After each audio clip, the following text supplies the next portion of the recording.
Good afternoon, guys. It's Adam here from Elite Leaders, the principal partner in charge and oversees all of the partners for Elite. Thank you for spending some time with us today. And this is one of our many Elite Insight Partners podcasts that we're going to be running today. So if you wouldn't mind just giving us a little bit of a hello and tell us who you are from Trowers and Hamlins, that would be fantastic. So over to you guys. Tell us a little bit about you. Hi there, I'm Stephen Raize. I'm a corporate partner here at Trowers Hamlins. We're a full-service international law firm and we specialise in the recruitment sector. We've got around 1,000 lawyers across our network. Our main offices are in London, Manchester, Birmingham, Exeter, and we've also got a number of international offices, particularly in the Middle East, Dubai, Abu Dhabi, Oman, Bahrain, and Malaysia. And as I mentioned before, we specialize in the recruitment sector.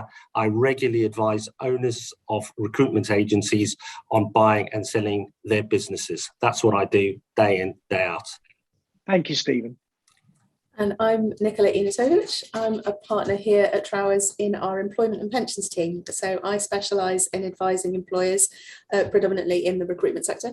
So as well as being recruitment businesses and very on the front line of the war for talent at the moment, recruitment businesses are employers themselves. So I deal with all of the issues to do with people for those businesses. So whether that's supporting Stephen with the employment aspects when he's buying and selling recruitment businesses, or the day-to-day compliance issues, day-to-day employment issues, lots of issues about flexibility and hybrid working at the moment. And I also deal with the issues at the end of an employment relationship, such as restrictive covenants. Thank you, Nicola. That's a great insight. And we'll be able to sort of go a little bit further and delve a little bit deeper about what you guys can offer to our members, but also the wider audiences in the LinkedIn world, where recruiters generally tend to sit at this moment in time, don't they? So how are you finding the market at the moment? What's the local sort of general inquiries that you're getting, either of you, you're finding from recruiters that are contacting you directly? What seems to be the main issues or topics? Well, obviously, the recruitment market itself at the moment is incredibly hot. There is immense competition for top talent across a whole variety of sectors, for a whole variety of reasons. Some of that, in some sectors that's Brexit related, in some sectors that's pandemic related, and in some sectors it's sort of the emergence from lockdown. There's been a lot of sort of pent up demands, people now looking to sort of perhaps move on from roles that they have held off on during lockdown, for example. So there is a lot of competition for talent. So that means that recruitment businesses are busy, and they themselves are seeing the same issues. So there are a lot of issues that, one of the big trends at the moment is the increase in flexibility, the introduction of more remote working, more hybrid working. That applies just as much to recruitment businesses as it does to any other employer, probably more so, because I think, traditionally, especially with effectively large sales teams, which is a lot of what recruitment, there are a lot of similarities with a large sales team for recruiters, traditionally been a little bit more expected to be in the office, shall we say, so this is quite a dramatic change for some of them. Lots of diversity and inclusion issues. There's a lot of employers are very focused on improving the diversity and the inclusiveness, especially of their top teams. So we're seeing things like employers so clients of recruitment businesses want to get more diverse shortlists, and including employing some positive actions. So for example, we're seeing people perhaps offer additional incentives to the recruitment business, to their recruiters, if they can find and shortlist candidates who are from a minority background, for example. So that's really interesting. And then generally, lots of issues that you get when you've got people moving around, like you get a lot of restrictive covenant queries at the moment. Yeah, thank you, Nicola. And the same for you, Stephen, in your particular world. What's the trend? What sort of inquiries are you regularly getting in the current market? We're seeing a lot of M&A activity. It's a very buoyant M&A market in the recruitment sector at the moment. That actually started before the first lockdown. When the first lockdown kicked in, pretty much all M&A activity grounded to a halt. There was not much going on, but within 3-4 months, we started getting inquiries from private equity funds, trade buyers, and owners of recruitment businesses saying they want to transact. And that's pretty much continued up until now. We're currently advising on a number of transactions within the sector. And I think there's a number of reasons for that surge in M&A activity in the recruitment sector.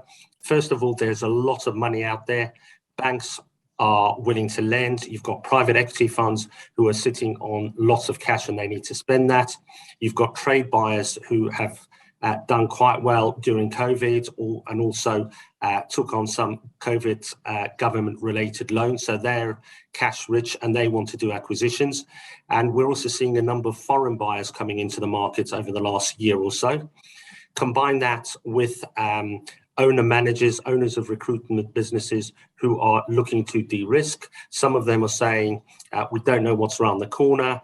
And we want to sell. Others are saying we've taken this business, we've grown it as far as we can, but we've never really run or operated a very large recruitment business. So we want to transfer that business and sell out to somebody who has that kind of experience. So overall, the trend at the moment is that we're seeing a lot of inquiries for buying and selling recruitment businesses. There are a number of live transactions happening in the market. And I think that's going to continue for the foreseeable future. On the general ongoing advice front, in addition to what Nicola was saying, we're seeing a lot of EMI schemes. So echoing what Nicola's just said, the biggest problem every single one of my recruitment sector clients are saying is either recruiting their own recruitment consultants or finding candidates to fulfill all the roles they're taking on. In respect of attracting and retaining your own workforce, your own recruitment consultants, I think owners really need to give that some thought on how best to do that. Yes, you can offer more money, but that's not going to keep people with you because there'll always be someone out there who'll be willing to pay more money than you.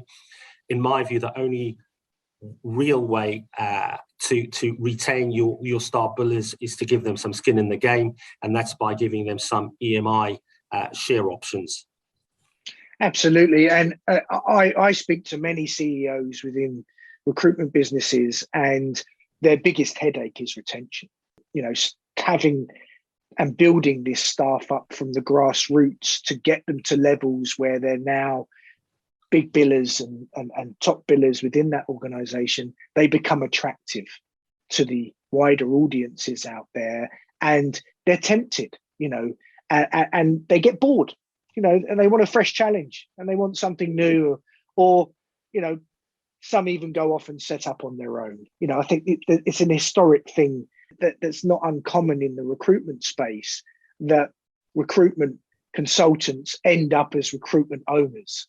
And I think within the elite group, I'm sure a vast majority of these people that set up their businesses started somewhere and now obviously are now becoming business owners in their own right and leaders and want to grow within the marketplace. So that leads me quite nicely into the elite reasons for why you've joined Elite or partnered with Elite. What is it about Elite so far? And I know you're relatively new, that you like about Elite. You know, what is it that resonates with you? Because we like partners that have a similar ethical sustainability background to us. And we are a M&A sort of group, I would say. So we're quite an ideal target for your particular operations. So, but yeah, both of you, what is it about Elite that you like thus far? And one big thank you for allowing us to take advantage of your fantastic offices for some of our live events as well. So over to you guys. What is it about Elite that you like? And why have you attached yourself to us? Well, for me, I think I love the way that your events bring people together from across the sector, and There is such a willingness to share experiences, share expertise, share trends and so on, because it's, at that elite level, it can be quite lonely. And the people that come to your events are the leaders, are the elite of their businesses. And that willingness to share experience and support around the table is really fascinating.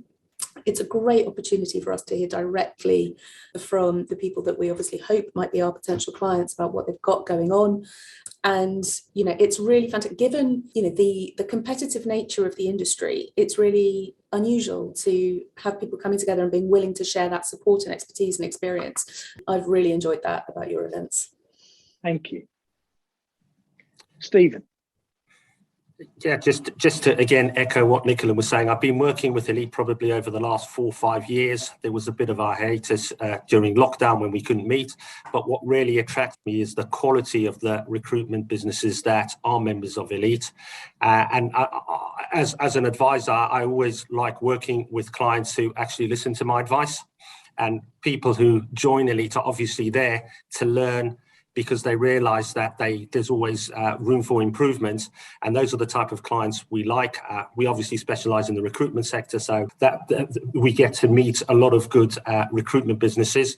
And from my perspective as an M&A lawyer, I've never come across a recruiter who doesn't want to sell. So hopefully we can persuade them that we have the right expertise on the right people to advise them on that journey. So helping prepare for the sale, that's where Nicola and other members of the team come in, fix your and amend your restrictive covenants, EMI option schemes, shareholders agreements, and so on, help you prepare for the sale, and then advise you during the sale process. Because for most owners of recruitment businesses, a sale of their recruitment business is really a life-changing event, and that's what we like doing.